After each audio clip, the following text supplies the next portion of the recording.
Hello friends, स्वागत है आपका अपने चैनल स्टडी प्लेटफॉर्म पे। तो आज जैसा कि आपको यहाँ पे दिख रहा है कि आज हम लोग सीखेंगे कि वर्ग यानी कि स्क्वायर क्या होता है। स्क्वायर में साइड क्या होते हैं, इसके एरिया क्या होते हैं, इसके परिमाप क्या होते हैं, डायगोनल यानी कि विकर्ण क्या होता है, कैसे सब निकाला जाता है। इस वीडियो में हम सारी चीज़ें डिस्कस करेंगे। तो चलिए फटाफट बिना देरी के शुरू करते हैं। जैसा कि आपको यहाँ पे दिख रहा है कि स्क्वायर यानी कि वर्ग है। तो वर्ग का हम लोग क्या करते हैं, वर्ग एक ऐसी फिगर होती है, एक ऐसी रचना होती है जहाँ पे ये सारा साइड यहाँ की ये चारों साइड जो है वो इक्वल लेंथ के होते हैं। यानी कि ये जो चारों साइड है इसका जो लंबाई होगा वो सेम होगा। तो अगर हम इसका साइड का लंबाई ए सेंटीमीटर मानते हैं तो ये सारा ए सेंटीमीटर हो जाएगा। ये भी ए सेंटीमीटर होगा, ये भी ए सेंटीमीटर होगा। यानी कि वर्ग उस भुजा उस आकृति को कहते हैं जिसके चारों साइड बराबर होते हैं। तो वर्ग का ये डेफिनेशन हो गया कि ऑल साइड आर इक्वल्स। ये भी हो गया। तो अब हम जानते हैं कि जो वर्ग होता है इसमें ये जो कोण होता है ये कितने डिग्री का होता है। तो ये जो वर्ग होता है इसमें चारों कोण 90 डिग्री का होता है। ये चारों कोण समकोण होता है यानी कि 90 डिग्री का होता है। तो ये स्क्वायर में हम लोग जान गए कि स्क्वायर के चारों कोण कितने होते हैं, 90 डिग्री के होते हैं। और चारों कोण का सम कितना होता है, 360 डिग्री होता है। तो ये भी हम जान गए। अब हम बात करते हैं कि ये जो स्क्वायर के डायगोनल्स होते हैं ये इसको क्या बोलते हैं, जब दोनों अपोजिट वर्टेक्स को मिलाते हैं यानी कि जो एक शीर्ष को मिलाते हैं तो ये जो हमारा बनता है ये जो लेंथ ये हमारा डायगोनल कहलाता है। और एक ये डायगोनल ये भी हो जाएगा। तो दोनों डायगोनल यानी कि जो तिरछी लेंथ होता है उसको डायगोनल यानी कि विकर्ण बोलते हैं। तो ये जो हमारा विकर्ण बन गया, मान लीजिए इसका नाम रखते हैं ए बी सी डी। तो जो हमारा ए सी और डी बी बना है ये हमारा विकर्ण है यानी कि डायगोनल है। तो डायगोनल जो होता है उसका लेंथ भी हमें निकालना होगा। तो ये सारी चीज़ें हम इस वीडियो में सीखेंगे। तो सबसे पहले हम बात करते हैं कि इस स्क्वायर का परिमाप क्या होता है। तो यहाँ की पेरीमीटर, इसको हम पी से डिनोट करेंगे यानी कि परिमाप। तो परिमाप कितना होता है, परिमाप का मतलब होता है अगर यहाँ से हम शुरू कर रहे हैं तो फिर हमको यहाँ से चलते हुए चलते हुए चलते हुए फिर यहाँ पे पहुँचना है। तो ये टोटल लेंथ कितना होता है। तो यहाँ पे a centimetre a centimetre a centimetre a centimetre. तो चारों को जोड़ेंगे तो क्या हो जाएगा, 4 सेंटीमीटर हो जाएगा। तो यानी कि 4 गुना जो एक भुजा होती है, 4 गुने भुजा यानी कि 4 गुने साइड होती है। तो पेरीमीटर कितना हो जाता है 4a। यानी कि 4 अगर ए साइड है तो ए हो जाएगा। तो 4a हमारा क्या होता है, पेरीमीटर होता है।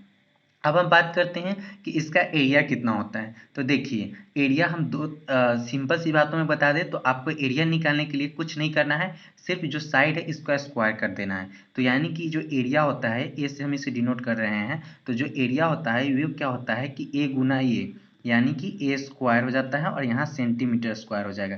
यहाँ सेंटीमीटर होगा और यहाँ सेंटीमीटर स्क्वायर हो जाएगा। आपको इनको भी ध्यान में रखना है क्योंकि कभी कभी बच्चे गलत कर देते हैं। यहाँ पे सेंटीमीटर, यहाँ पे भी सेंटीमीटर लिख देते हैं जो कि गलत है। यहाँ पे सेंटीमीटर स्क्वायर होगा। अब हमने पेरीमीटर जान लिया, अब हमने एरिया जान लिया। अब हम क्या जानेंगे, अब हम जानेंगे कि लेंथ ऑफ डायगोनल क्या होता है। यानी कि जो डीबी है और एसी है इसका लेंथ क्या होगा। तो एसी जो होगा वो हमेशा डायगोनल स्क्वायर के जो भी डायगोनल होते हैं यानी कि वर्ग के जो विकर्ण होते हैं वो दोनों बराबर होते हैं।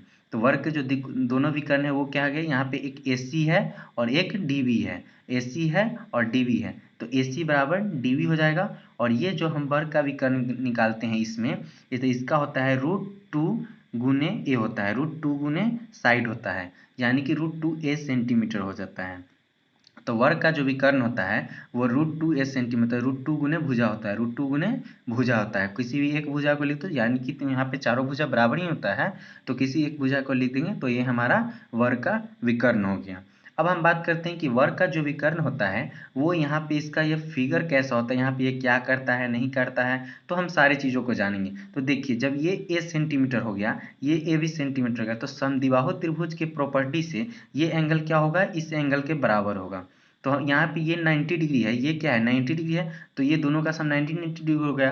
और चूंकि दोनों बराबर है तो इसलिए इक्वल होंगे। तो यहाँ पे ये 45 डिग्री होंगे और ये भी 45 डिग्री। तो इस बातों का आपको ध्यान रखना है कि जो डायगोनल होता है वो क्या करता है। तो इस तरह से ये भी 90 है तो ये भी 45 हो गया और ये भी 45 हो गया। तो जो डायगोनल होते हैं ना वो कौन समद्विभाजक होते हैं। तो जो डीबी है या फिर एसी है तो एसी और डीबी जो होते हैं वो एंगल बाइसेक्टर यानी कि कोण कोण कोण समद्विभाजक यानी कि कौन समद्विभाजक होते हैं। तो ये हमारे कौन समद्विभाजक होते हैं, तो AC और DB क्या होते हैं, कौन समद्विभाजक होते हैं। और क्यों होते हैं ये भी हमने आपको बता दिया कि ये यहाँ पे A सेंटीमीटर है और ये भी A सेंटीमीटर है। और चूंकि हमको जानते हैं कि जब आइसोसेलेस ट्रायंगल होती है, जब दोनों साइड होते हैं तो उसके आमने सामने के कोण भी एक बराबर होते हैं। तो चूंकि ये दोनों कोण बराबर है और इन दोनों कोण का योग 90 डिग्री आ रहा है, क्योंकि 90 तो निकल गया और ट्रायंगल में 180 डिग्री होती है, तो 90 बचा, तो ये 45 और 45 हो जाएगा। तो इस तरह हम जान लेते हैं कि डायगोनल कैसे डिवाइड करता है एंगल को। अब हम बात करते हैं कि जो हमारे डायगोनल होते हैं वो एक दूसरे पर, यहाँ पे जो एक दूसरे को जो काटते हैं ओ पे, मान लीजिए ये एक दूसरे को ओ पे काट रहे हैं, तो यहाँ पे इनका पोजीशन क्या होता है। तो इसके लिए भी जानने के लिए सबसे पहले हम देखेंगे कि ये जो हमारा 45 है, तो ये हमारा कितना होता है, 90 डिग्री होता है। यानी कि ये जो होता है ना, डायगोनल एक दूसरे को 90 डिग्री पे काटता है, और प्लस में ये जो साइड होता है, ये साइड इसके बराबर होगा, और ये जो साइड है वो इसके बराबर होगा। तो यानी कि यहाँ पे क्या हो जाएगा कि जो AO होगा वो बराबर हो जाएगा OC के, और वही बराबर हो जाएगा OB के, और वही बराबर हो जाएगा OD के। यानी कि जब हम स्क्वायर यानी कि वर्ग में कोई विकर्ण दो खींचते हैं, तो ये जो चारों साइड है ये बराबर हो जाता है और चारों 90 डिग्री पे होता है। यानी कि एक दूसरे को वो 90 डिग्री पे भी काटता है, यानी कि यहाँ पे सारे एक दूसरे पे 90 डिग्री होंगे। और ये जो साइड यहाँ से लेकर, इस सीट से लेकर यहाँ पे ओ पे जहाँ काट रहा है, तो ये जो OB होगा, OA होगा, OC होगा और OD होगा, ये सारे का लेंथ जो होगा वो सेम होता है।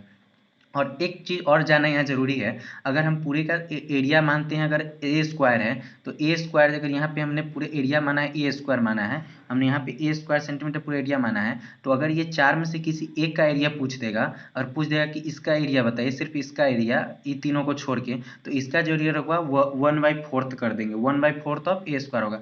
मतलब क्या होता है कि चारों जो ट्रायंगल बन रहे हैं, इन चारों ट्रायंगल का एरिया जो होता है वो इक्वल होता है। यानी कि चारों जो ट्रायंगल बने इसका एरिया इक्वल होगा। तो जब इक्वल हो जाएगा, तो अगर पूरे का एरिया हमको दिया हुआ है और मान लीजिए पूरे का एरिया 40 है, तो क्या हो जाएगा, ये 10 10 10 10 10 हो जाएगा। तो क्या होगा, 40 का 4 से हमने भाग दिया। तो इस तरह हम जान जाएंगे हैं कि अगर कोई भी एक ट्रायंगल का एरिया पूछ देगा, तो हम क्या करेंगे, पहले स्क्वायर का एरिया निकाल लेंगे और उसे 4 से भाग दे देंगे। तो ये कुछ थी बेसिक इंफॉर्मेशन जो कि स्क्वायर के बारे में थी, कि वर्ग क्या होता है, उसके डायगोनल क्या होते हैं, डायगोनल इंटरसेक्ट करते हैं एक दूसरे को 90 डिग्री पे करते हैं, चारों साइड बराबर होती है स्क्वायर की, स्क्वायर का पेरीमीटर क्या होता है, 4 इंटू साइड होता है, एरिया क्या होता है। तो हमने इस वीडियो में ये सारी चीज़ें सीखी हैं। तो उम्मीद है कि आपको ये वीडियो बहुत पसंद आएगी, और अगर आपको पसंद आती है तो कृपया आप हमारे चैनल को सब्सक्राइब करें, लाइक करें, शेयर करें, और हमारे चैनल से जुड़े रहें, ताकि हम इसी तरह और भी वीडियोज़ लाते रहें और आप अच्छे से पढ़ें। चलिए, धन्यवाद।